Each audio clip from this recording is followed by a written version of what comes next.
क्योंकि जो नकारात्मक ताकतें हैं, जिनके मन में आपके प्रति सद्भावना नहीं, दिखावटीपन है,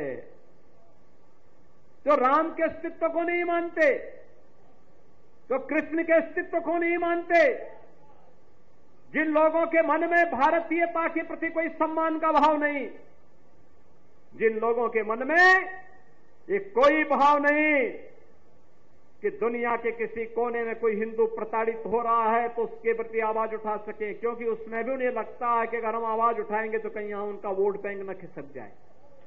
वोट बैंक भी जिनको दुनिया के अंदर होने वाले किसी अत्याचार में वोट बैंक दिखाई देता हो, वो आपके हितैषी कैसे हो सकते हैं? याद रखना, जो बांग्लादेश में हो रहा है, जो चर्चाएं हो रही थी अभी, वहां 90% जो हिंदू बचा है वह दलित समुदाय से है। और मैं इसीलिए कहना चाहूंगा, ये जो सबके मुंह सिले हुए हैं, इसलिए सिले हुए हैं क्योंकि इनके मालूम है कि बांग्लादेश को हिंदू उनका वोटर नहीं होगा।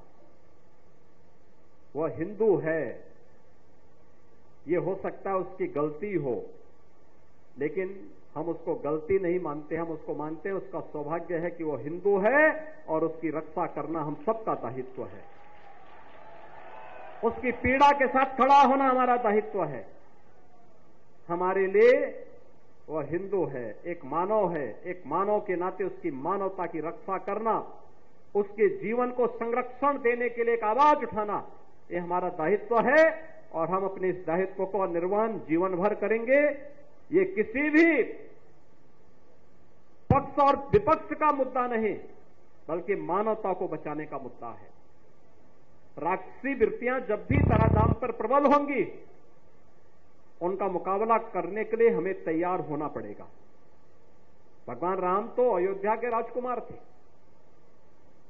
अयोध्या के राजकुमार रहते हुए वे चाहते अयोध्या में राज करते, लेकिन नहीं, एक बार पिता के मुंह से निकल गया, भले ही पिता ने अपने शब्द वापस ले लिए, लेकिन राजा दशरथ उनके पूज्य पिता हैं, पिता के मुंह से जो शब्द निकले हैं उसका पालन होगा, और पालन इसलिए होगा, इसी बहाने राक्षसों का अंत भी हो जाएगा,